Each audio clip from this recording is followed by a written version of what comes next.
You are listening to the Wealth Formula Podcast with Buck Joffrey. Get ready to change your life. Welcome, everybody. This is Buck Joffrey with the Wealth Formula Podcast coming to you from Montecito, California. Hey, before we begin this show, I have to remind you that we have another podcast, and that podcast is called Sapio, S-A-P-I-O, with Buck Joffrey, and that's adding to this whole wealth thing, but not in your pocket. We're talking about adding years to your life instead, and that's a show that is going to be focused heavily on longevity science. There'll be other stuff too, but I've been doing a lot of this myself, and I feel better. I think I look better, and I have a feeling that probably going to make me live a little bit longer. So I would highly recommend that you check out what I'm learning, because it is really kind of crazy, but I do think that we are on the precipice of being able to live a lot longer and better than we currently do, right? So in other words, I think that if you can potentially stay healthy with the things that we do know right now, some of the longevity hacks, so to speak, that if you make it another 10, 15 years in great health, there's a good chance that you may be able to take advantage of some pretty extraordinary technology that's around the corner. Anyway, check it out, Sapio with Buck Joffrey. And when you're there, by the way, it would be awesome if you'd give me a review, only if you like it, of course. No, kind of kidding, not. But anyway, hey, so that's on the positive note. On the negative note, Joe Biden, well, let's just say on the positive note in Joe Biden's head, he says that the economy is strong as hell. But the negative of that statement is that he is unfortunately completely and utterly either delusional, doesn't know what's going on, or he's lying. One of those. I don't know which it is, but he's wrong. And by the way, I'm not like a Biden hater. I don't hate the guy. He's even like that. So I'm just saying, objectively, this is a wrong statement. It reminds me of, when the 2008 thing was happening, and John McCain, I don't know if anybody remembers this, but he was running for president. I love John McCain, by the way. He was a great American, but he had mentioned when he was asked about the economy just before Lehman collapsed, he said, well, the fundamentals of the economy are strong. Well, I don't know. Joe Biden's strong as hell. That's his style of saying something like that. But the facts are interest rates increasing at the steepest slope in history over the last year have caused one hell of a serious problem for the economy. And I will tell you that I am come to the conclusion that all hell is about to break loose. Right now, I'm not that guy. I've said it before. I'm not the zombie apocalypse type of guy. Right? I'm not out there like digging holes and hiding my silver and all that kind of stuff. But I did see some shady-looking dead people walking around with silver dollars in my backyard, and I'm a little bit concerned, I have to tell you. But seriously, bankruptcies are up 216% on the year, higher than the 2008 crisis and double that during COVID lockdowns. This is before a recession has even been declared, right? That doesn't sound strong as hell to me. Banks aren't lending, and that's the reason, right? Much like they did in 2008, they're sitting on bailout money. And not only does this cause bankruptcies, but it also keeps healthy companies from thriving and basically expanding. And so we're not seeing that necessarily in employment numbers, but we almost certainly will, right? Like this is like the canary in the coal mine.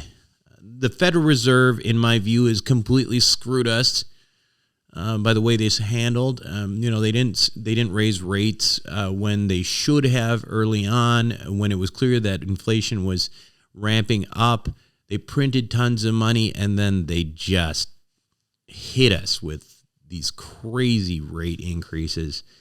And, and then on the other hand, we've got an administration that appears to be blind on the problems that we face, obviously. So it could take a while before we dig ourselves out of this impending mess, right? And the bad news is The real estate investors are not immune from the carnage. We are not. That's just not the case. We rely heavily on debt, and those rates have made the markets illiquid and have significantly affected property values. So we need to come to grips that there is a good chance that many of us are going to lose money in the next few months. I know I've already lost money. I know I'm going to lose money. But it's important to put things in context. The ride has been fun. The ride up has been fun. And people who bought and sold anything between 2009 and 2021, well, invariably it was a win unless, you were incompetent. But that's not how market works. Everybody loses sometimes. And we have to come to grips with that. And the key to understanding that that concept and getting comfortable with it is what you have to do is you have to win more times than you lose. And that means learning lessons when you lose.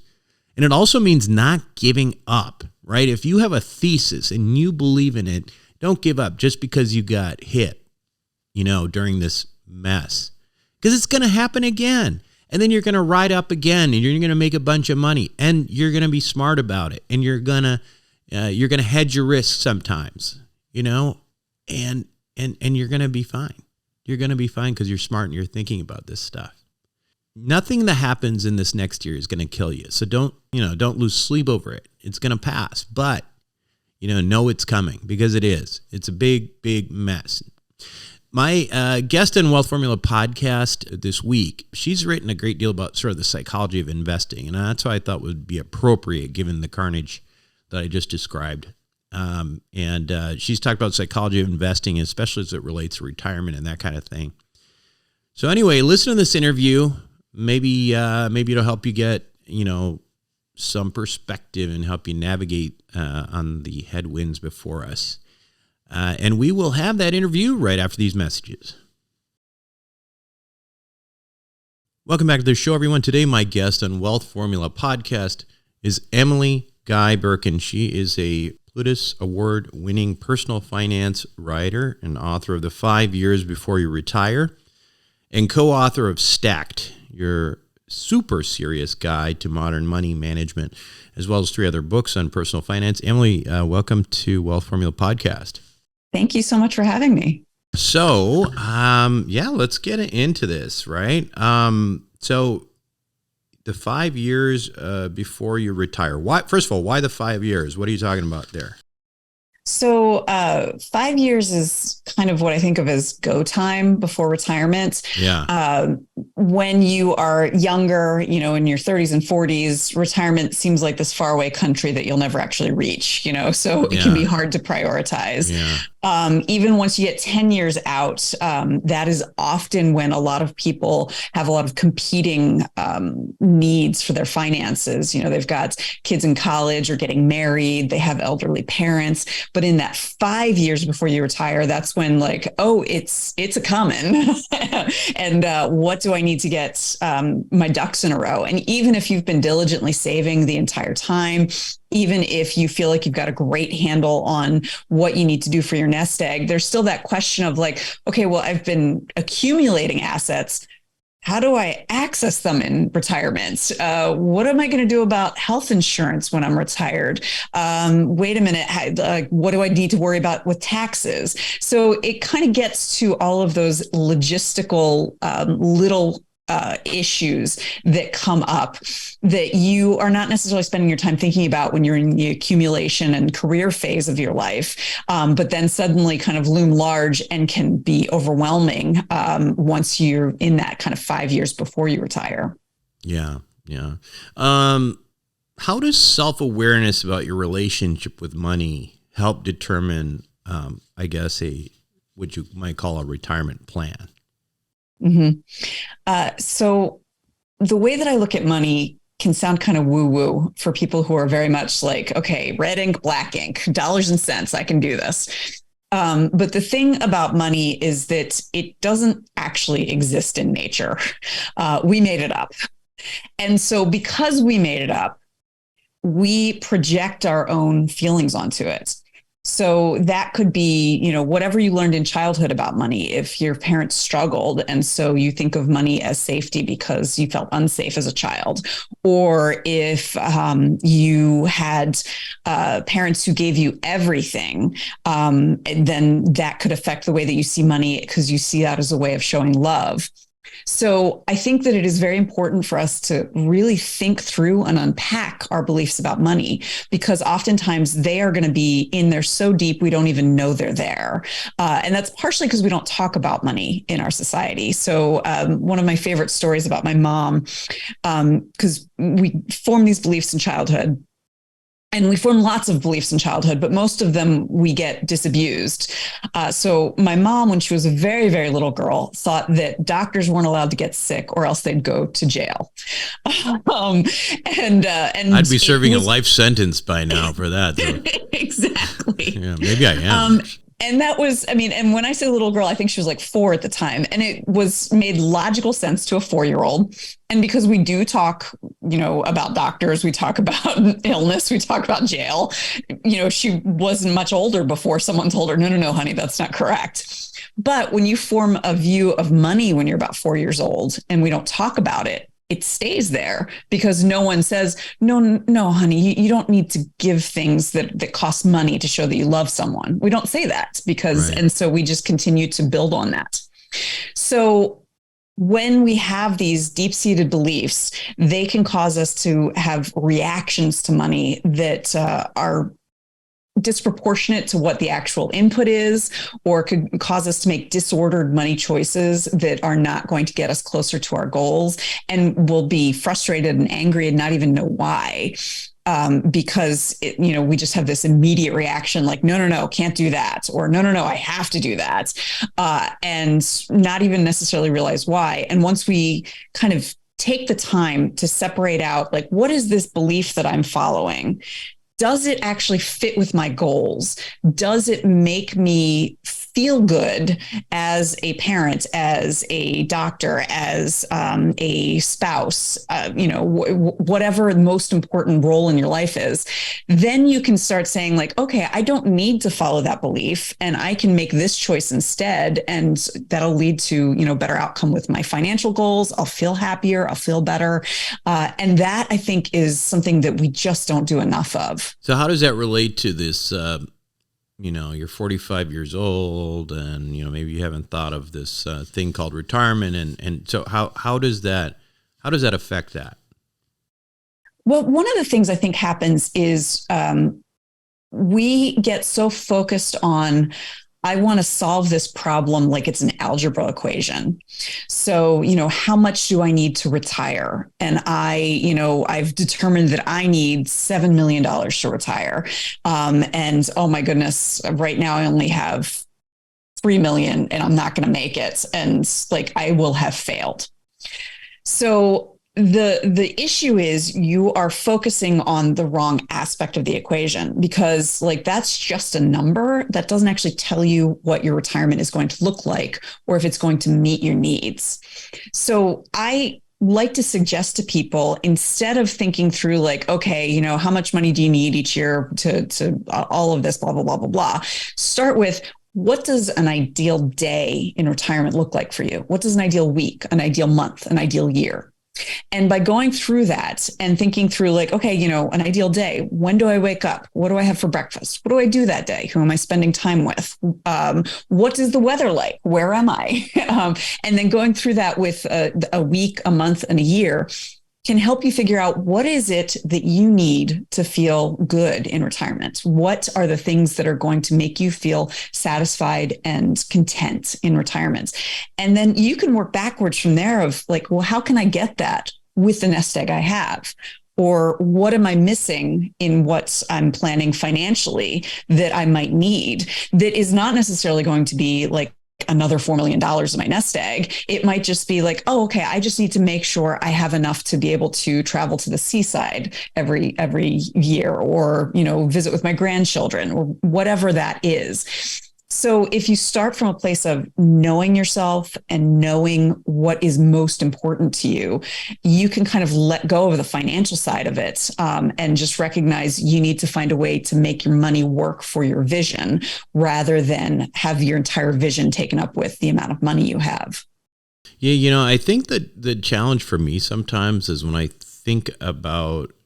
try to think about the way, because that's, it is a different way of thinking, but it's still sort of in that that fairly conventional idea of, how much is it going to take? How much am I going to need? Mm-hmm.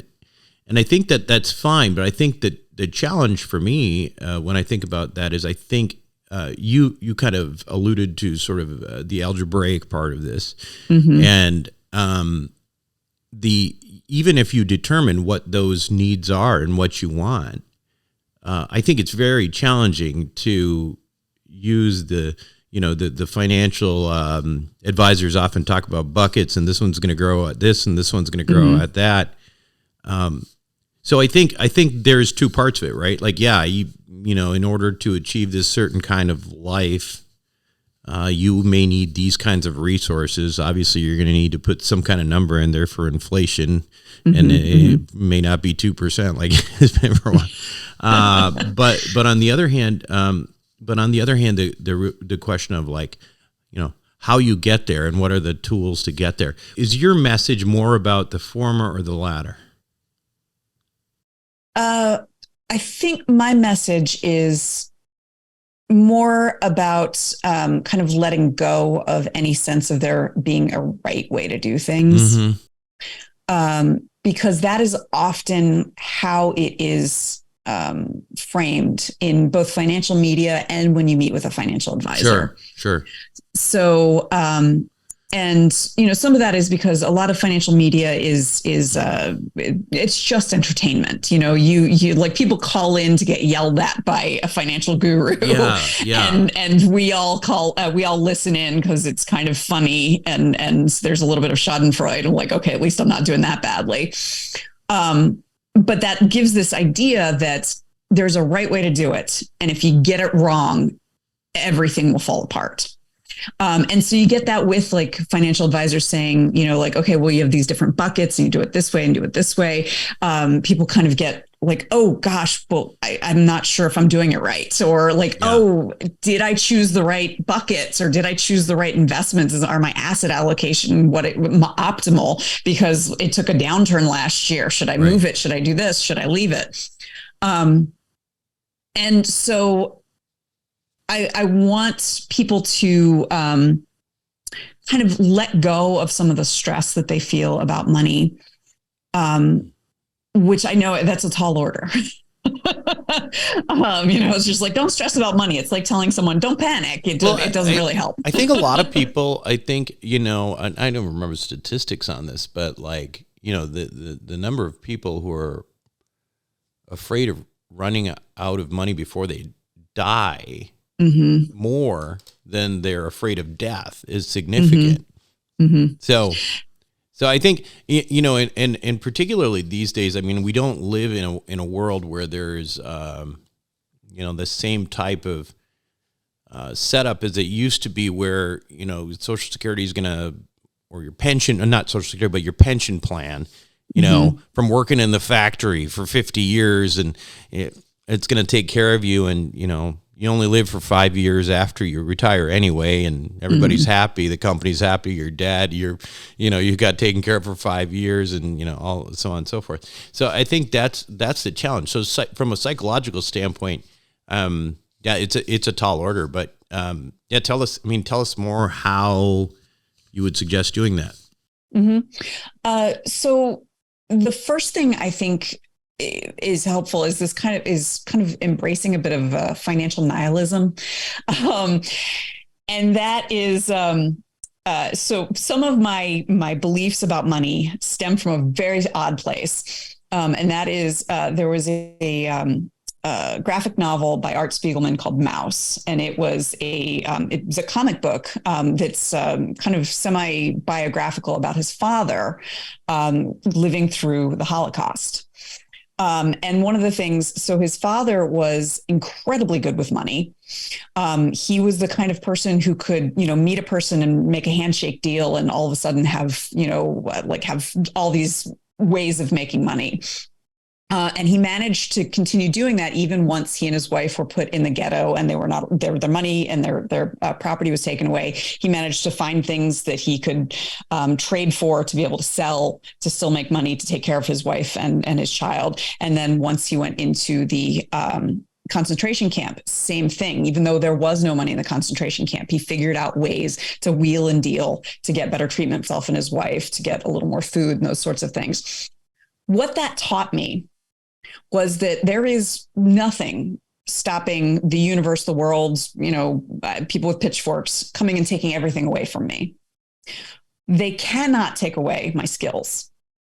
And so that's what I mean by embracing kind of financial nihilism, recognizing that, if, and I'll use this example because it just feels a little less fraught than talking about the Holocaust. But like if, for example, we have a zombie apocalypse or, the asteroids coming or, there's some sort of major, they're very useful. But, so we have the zombie apocalypse and you are going to find that everything is crashed. So, yes, like Warren Buffett will have a bit of a head start because he's got private jets to fly away to the places where the zombies aren't. But eventually he's going to be, having to hammer in plywood over the windows as well. So by kind of embracing that financial nihilism, recognizing that all of this is made up and no matter what the world can take away from you, it can't take away your knowledge, your skills, your attitude, your abilities. That I find to be very freeing, especially when you start thinking about things like, what if I run out of money before I die? Because when you think of it that way, now, obviously, if you're thinking about like, if I'm 90 and I have no money, like you're not going to be able to go back to work. But don't think of it that way. Think of it like, okay, I'm in my 60s. I'm not sure if I have enough for retirement. What are things that I can do to be a gift for my 90-year-old self? What are things I can do now to take care of my future self? And so, once you start thinking of it that way and thinking kind of a very self-directed sense of like, no matter what happens. And for instance, in 2015, I wrote a book about Social Security. 3 weeks after I turned my draft in, Congress, with a stroke of a pen, changed Social Security, which invalidated 50% of the book I had just written. I try not to complain about that too much because there were a bunch of people who were planning on retiring within the next 6 months who their entire plan was screwed up because of this. So recognizing that could happen, but you're still you still have your power, your talent, your knowledge, your charm, whatever it is that you rely on that makes you good with money, and you can pivot and just recognize that there are always opportunities to pivot, to make different choices. And that I find very affirming for myself. I know that it can sound kind of depressing. I start with the Holocaust and no, I get it. But, I think basically what you're getting at is the Mike Tyson idea that everybody can have a plan until they get punched in the face. Mm-hmm. Right. And yeah, we are actually living in a kind of a unusual period right now in the economy. The rates going up very quickly. Mm-hmm. I saw I saw actually some data that showed, and this, I don't know why this isn't more broadly published but bankruptcies are actually at 2008 levels right now, which is unbelievable. So there's this stuff creeping in, right? Like we're living in it, and there's obviously the markets are not doing great. The real estate markets are getting, destroyed, but we'll get through it. And you know what? Like, we'll get through it. I mean, you have these downs and then you have these ups, and it's hard to think about it that way when you're in the thick of things. But I think that's kind of what you're getting at, right?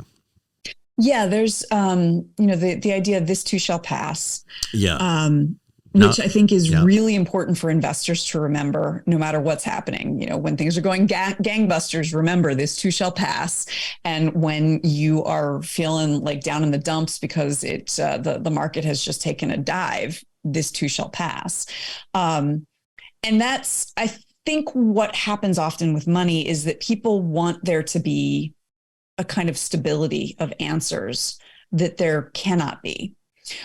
So, you will see it with people who, embraced like cryptocurrency. I don't have anything against cryptocurrency. I think it's a fascinating investment. But you see people saying like, this is what's going to cure poverty and child hunger. Yeah. Right. And we're like, really? And it's because we as human beings, we like the idea of there being something stable that we found the answer and we can stop looking. And for one thing, I don't think that's how it works to be alive. That definitely is not how it works with finance. There is no one answer and then you're done. It is a series of small decisions that you have to keep making. And then just relying on the fact that even when you make a bad decision, you can get up and make a better one next time. You always have another chance to make a good decision. And, that's the kind of the optimistic side of the financial nihilism is that, nothing really matters in the immediate moment. What matters is an aggregate. And if you consistently try to make the best decisions you can with the information you have, and learn from previous mistakes, you're going to turn out just fine, whether or not you reach your specific goals. Let's talk about when you're there. Okay, now you're retired. It's kind of funny for me to say retired because I'm not one of those guys who ever thinks of myself as like not doing something, just playing golf or something.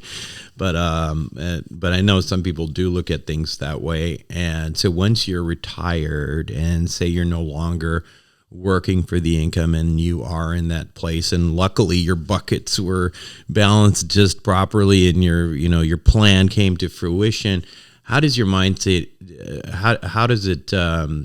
how does your mindset have to shift at that point?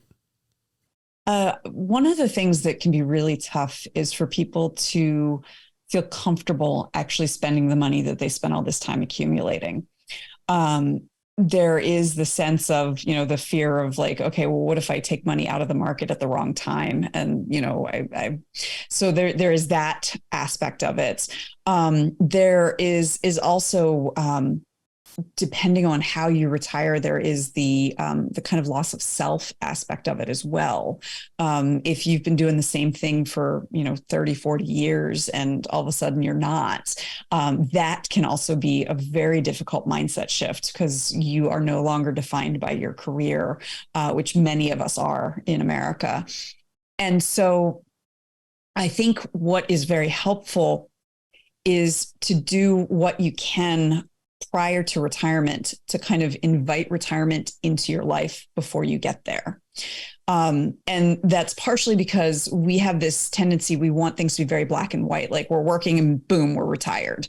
And life doesn't necessarily work that way. You might take some time off, go on a sabbatical, or you might take some time off to care for family or kids or something like that. And so, there's that aspect of it.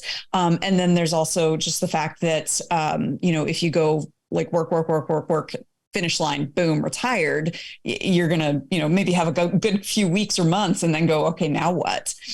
So I think that changing our view of work, instead of it being like just something that we do straight, I would love to see our society be more open to people taking a little time away and then coming back as they feel comfortable with it, prior to their mid-60s.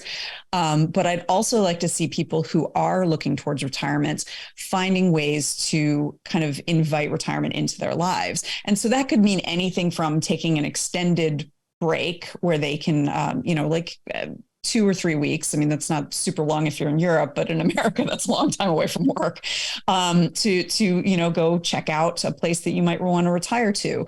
Or that could mean starting to find new hobbies that you're interested in. It could mean going down to part-time work for a time prior to retirement, so that you kind of have a transition rather than it be a hard stop. Yeah.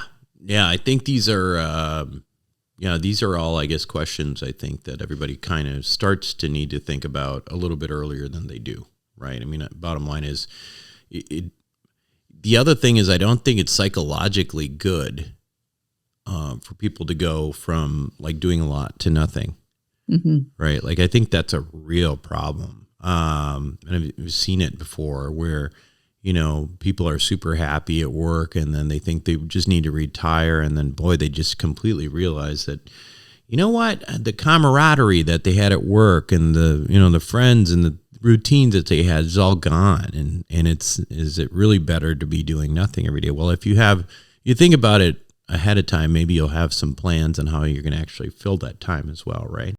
The going from a structured life to a life without structure is just very, very difficult. Disorienting.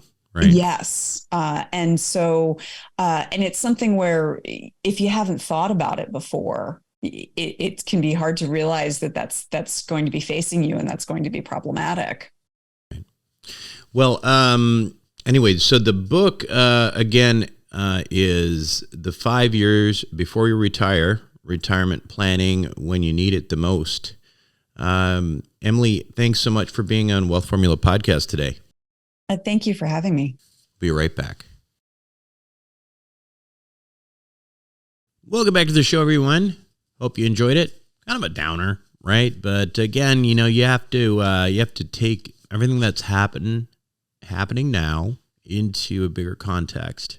It's a bigger context of, economies and markets, they go up and they go down, and we're not immune. We just had a very, very long period of time, since 2008 that we have not experienced these kinds of things. So, it always comes as a surprise. And, I think that's kind of what's going on now. And I think it's important to just kind of brace yourselves and know that, then another day comes, and the next thing you know, you're back in business, and everybody gets on the bandwagon again. And these kind of experience just makes you stronger, though. So I will say that I'm quite convinced at this point that a lot of bad stuff is coming our way. So just be braced for it, and we'll get through this. That's it for me this week on Wealth Formula Podcast. This is Buck Joffrey signing off. Thank you for listening to the Wealth Formula Podcast. Visit us on the web at wealthformula.com. The information contained in this podcast are opinions, not fact. As always, consult your own financial team before making any investment. See you next time.